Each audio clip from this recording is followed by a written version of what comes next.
What's up, everyone? It is Tuesday, January 31st, 2017, and it's time to go to work on music. So today's a good day.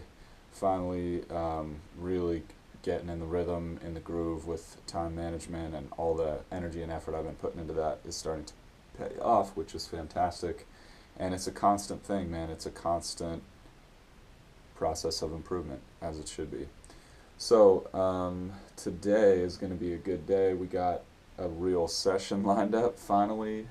Protecting that music time, like I was talking about yesterday, is so big, and it's not easy.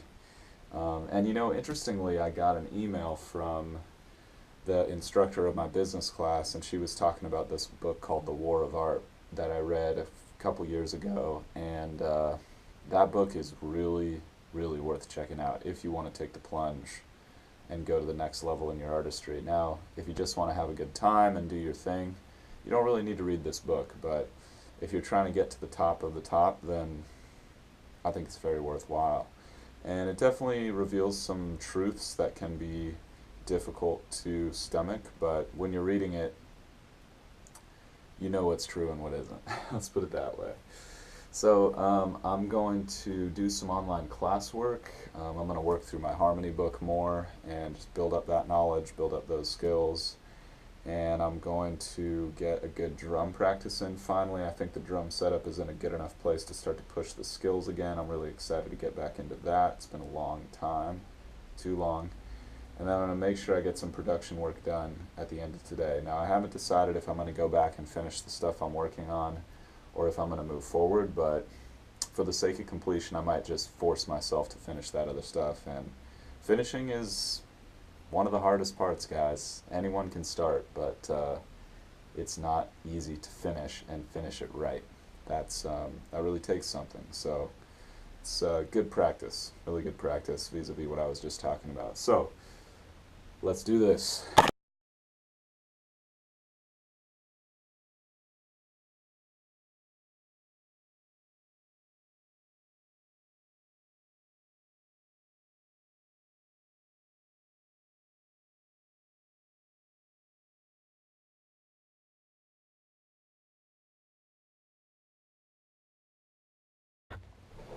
Yeah, I just read a really powerful response post to a Beinhorn article about the difference between good and great.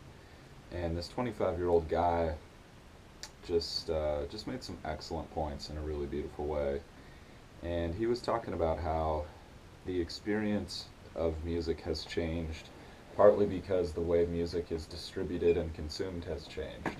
And by definition, that is going to alter the experience. So, whereas people used to get a Zeppelin record and sit down and pop it on the turntable and have their minds blown wide open, which is, a really special thing. Like that in many ways sucks that that doesn't happen in the same way anymore.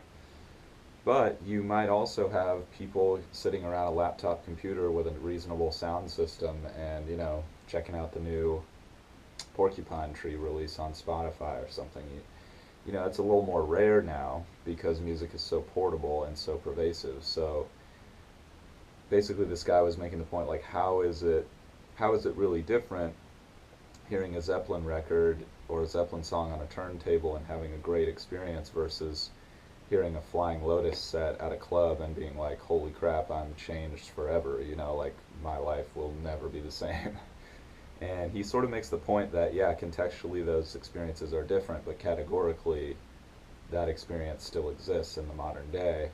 But because of the way the industry has changed, people like Flying Lotus don't have like the media hype machine of radio to constantly like laud them and, put them in commercials and like rehash their greatness constantly.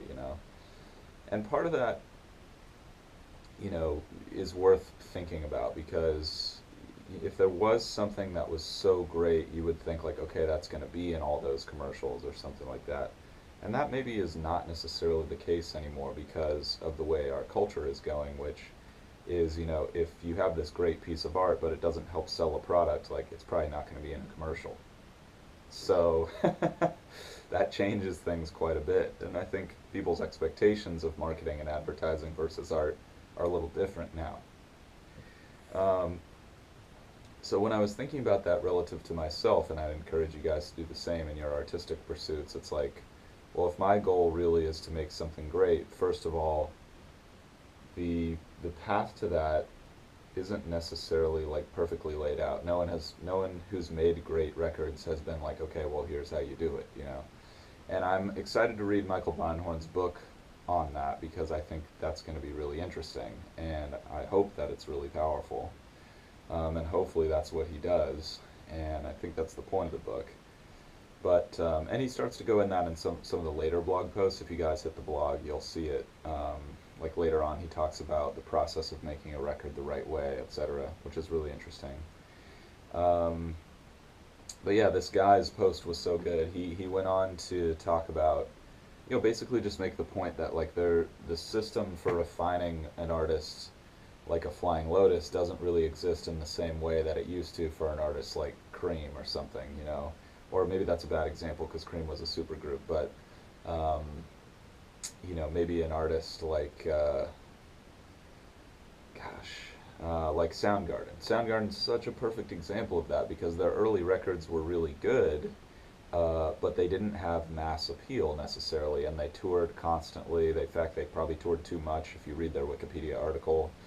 Um, and then slowly over time, their songwriting became a little bit more refined, a little bit more pop oriented, and that's when they like exploded into the mainstream and were able to combine, I think, the raw power of their incredible artistry with the packaging, let's call it artistic packaging, not like literal packaging, but the artistic packaging and polish of, you know, producers with incredible experience, like working with freaking Herbie Hancock on Rocket, you know what I mean? Like guys who had been in the game and really understand what makes great music great and like how to do things the right way, you know?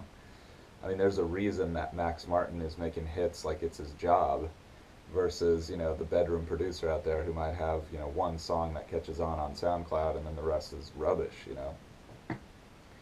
And obviously Max Martin does make hits like it's his job because it is his job, but what I was trying to say is Max Martin is out there making hits like daily. I mean, that dude just can't stop. He's a machine. And you hear his songs and you're like, okay, that is so obviously a huge hit song. I mean, it just like, it's undeniable.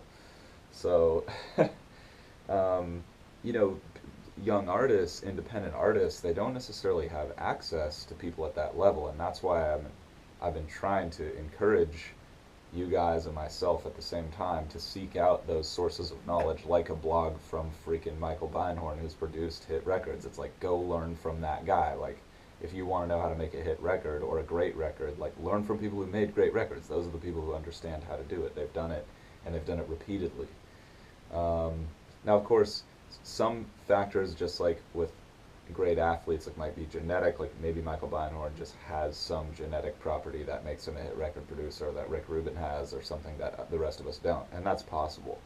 But that stuff is, for the most part, with current technology, out of our control, and we need to manipulate the variables that are within our control and take the cards that we're dealt and do the maximum, be as great as we possibly can be given our own limitations and constraints and gifts. And that's what real greatness is in my mind, I think, is reaching the limit of your capacity, like really saying like, okay, well, this is what I'm capable of, and I'm pushing that boundary constantly. And I really do think that is what it's all about, you know, like everyone's going to respect you, not based necessarily on your results, but based on your results vis-a-vis what you had access to. So like no one's judging someone who has, you know, spinal damage for not being able to dunk a basketball, but like if you look at some of these wheelchair basketball players, like these guys are freaking bosses, man, and the level of competition is crazy fierce. They don't have the same popular appeal apparently that the NBA does, but it's a different, you know, it's a totally different type of thing. And that this guy was making the argument that, you know, that NBA level of music is so different than it used to be. Like, that used to be, there was the AAA development league, and then you had only the best talent handpicked by the big league. But now, like, every niche can reach its audience with the internet, so it's just different. And so one of the main points he was trying to make is like that the capacity for that greatness is out there, but it needs to be developed. It needs to be refined, and like people need to go out and find it and really do their best work. You know, he mentioned a couple artists where he listens to their records and it's like, oh, they probably could have made a better record than that. And I can totally relate to that. And you know, I think that way a lot about my own stuff. Like, man, like I probably could have done that better, you know. And that's sad. Like I need to work to the point where I don't have that feeling, is what I'm starting to realize. And like that can be a painful thing to admit to yourself, but the truth hurts sometimes. And it's like, okay, I'm not really doing everything I could to make this as good as it possibly could. And so it makes sense that people aren't responding to it like, wow, you know, this is,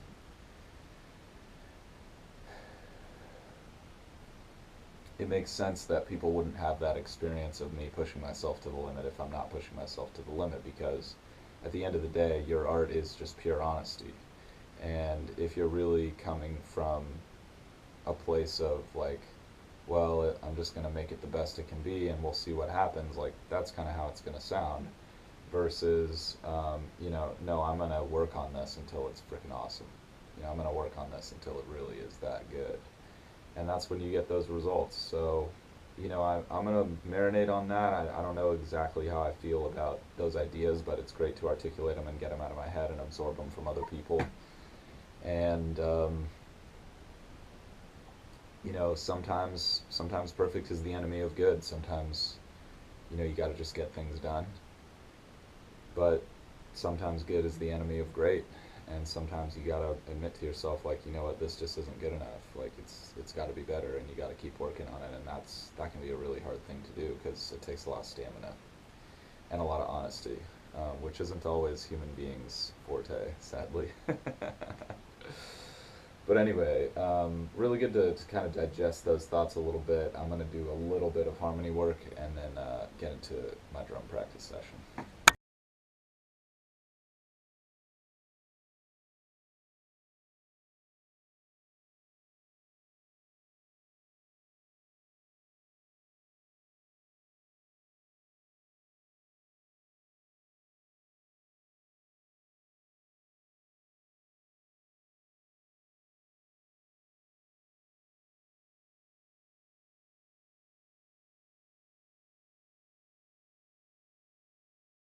Alright, so realized I haven't been explaining very much the last few videos, and maybe that's really not the best thing. But if you guys have an opinion on that, just let me know. If you just want to see me blaze through the practice session without explaining anything, you know, that's all good. Happy to do that. If you want me to talk about what I'm doing and explain some of the thought behind it, let me know. So right there, I'm finally getting the drum setup a little more locked in, and it takes some time, but I think I'm in a really good place with it right now, and that feels great. It's been a long time coming with this this little setup here, and I'm sure it'll keep evolving. You know, it's just the nature of things. But yeah, what I was doing there is just starting with a normal warm-up that I pretty much always do when I'm playing the drums, and I really like having that consistency just to get me in the groove, clear my head, kind of get myself in my body, check in with my rhythmic sense that day, and maybe improvise a little bit, just have some fun and develop some ideas. And that just gets me in a good place to hit some exercises. And once I feel like I've sort of exhausted that warm-up sort of state of mind, then I feel like I'm ready to concentrate on other things. So it works for me. What I do is just warm up my feet first. Excuse me. Maybe I'll do a whole video on my warm-up routine, but basically what I do is fours with the left and right, so 1 and 2 and 3 and 4 and 2 and 2 and 3 and 4 and both with my feet. Then doubles starting with the left foot, 1 and 2 and 3 and 4, and doubles with the right, 1 and 2 and 3 and 4, and singles with the left, 1 and 2 and 3 and 4, and singles with the right, 1 and 2 and 3 and 4. And so pretty much covering all the basics there. Then I move on to my hands. I do the exact same thing. And then I go between feet and hands. So right hand, right foot, 1 and 2 and 3 and 4 and 2 and 2 and 3 and 4, and left hand, left foot, right hand, left foot, left hand, right foot, then doubles with all 4, singles with all 4. And that covers a lot of ground for just a warm-up routine, and, you know, pretty much hits most of the essential items that you're going to be doing in any given rhythmic pattern. Well, that's not true at all, because there's nothing overlapping, but in the linear sense, that is, I've found that to be a particularly good warm up. And then I'll mix in a little bit of improv and more musical stuff. Not that that stuff is not musical, but I'll mix in other stuff.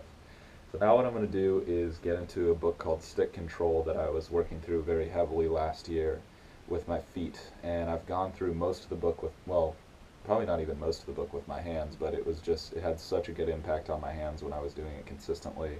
And I really want to get my foot control up to the point where I feel like I can execute some ideas that I've had in my head for a long time, and my feet aren't quite there yet, so I want to get that popping.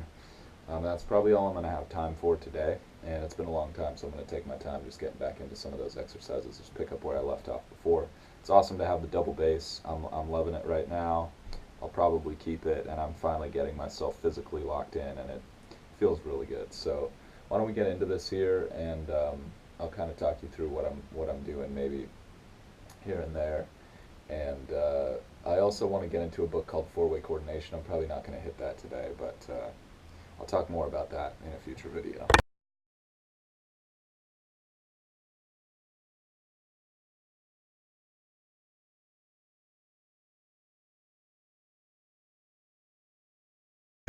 Alright, that was great, and feels really good to get back in the groove with that stuff. It's been months. I can see my last note is from August of last year, so for sure time to get back in the groove there. But also, proud of the progress I've made so far. I'm doing well, so gotta give it up there, and then also remind myself, ever forward. So I just took a short break, had a little bit of food, and did some reading, and now I'm going to get to work on production stuff. So I've been talking to you guys about how conflicted I've been about this. It's been over a month, pretty much about a month, maybe 5-6 weeks since I've touched anything production related, and in some ways maybe that's good. Hopefully it gave me kind of like a new fresh perspective, but in other ways it's not necessarily good because it's easy to lose your momentum, and I can feel resistance coming up to starting to move forward on the creative front, and that's okay. That's I think partly how you're doing well, is that you feel that feeling of like, oh, maybe I don't want to do this, maybe that ambivalence of like, maybe this isn't that good to begin with, maybe I should just stop working on this. That's ironically, I think, kind of how you want to feel going into the creative session, and that lets you know like you're pushing your boundaries. Now, once you get over that, that's when the creativity starts to flow a little bit, and you got to just let go of the thoughts that are kind of like, don't do this, this sucks, you suck, you'll never be good, this will never be successful, like this is a waste of time, or like whatever your version of that is, and we all have it. You gotta learn to recognize that, and it's like a mental game that you play with yourself where you're like, right, this is how I want to feel about this. I want, if I'm feeling this resistance, that probably means I'm doing something right. So these ideas come from a book called The War of Art by Steven Pressfield. I mentioned it earlier in the video. And the concept there is, if you're afraid of doing something, there's a reason for that. And a lot of times it's that it's going to take you to a new level of existence, and there's a part of yourself that fears that change, even though that change is perhaps what you want more than anything. And it's kind of an interesting tension that we face as human beings, but it's part of why we admire brilliance and audacity in the creative pursuits and excellence, is that there's probably an implicit understanding of what it takes to produce that type of result. So at any rate, I'm definitely conflicted. I would like to move forward and just start something fresh, but I think what I'm going to do is just, do my best to finish up these tracks from last year, even though it's a little painful. Just get them knocked out, and if that's really not taking me where I want to go, then I'll stop. But I do want to at least give it a shot, and if it's just a waste of time, then it's a waste of time. But here we go. Let's do it.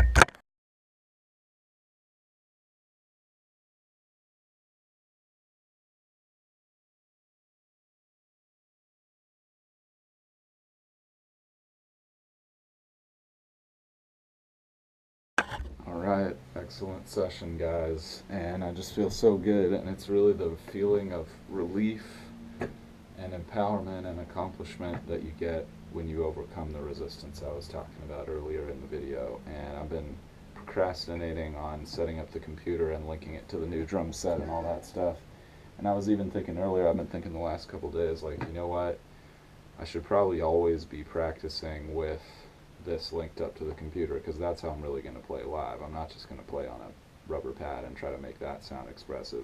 Not that that's bad practice, it's still really good practice for your control and just focusing on other elements. But now that I'm getting into a place in my playing and development where I really want to focus on my sound and whether I'm actually producing the sound that I want with my technique and approach, it's I mean, what am I even going to say? It's so painfully obvious that I would need to have the sound be part of that equation that it pretty much goes without saying. So it just feels good to be like, okay, I had a block there and now I'm breaking through the block and I'm getting back into working on this tune, and I can start to feel the excitement of working on something new and fresh, getting something done, and I'm getting my momentum back. That's what I was talking about before, and it's a good idea to keep your momentum if you've got it. It really, really, really helps. So I'm in a really good place. Awesome session. I feel like this is really how I want 2017 to go, and it's been difficult to get up to speed in January, guys. I'm not going to lie, but making it happen. Took a step back to reassess, reevaluate, re-up, and we're getting back in the game, and it's going to be a good year. Let's just say that. So I hope you guys are out there grinding towards your goals, getting work done, pushing through the pain, as it were, and I'll see you guys tomorrow.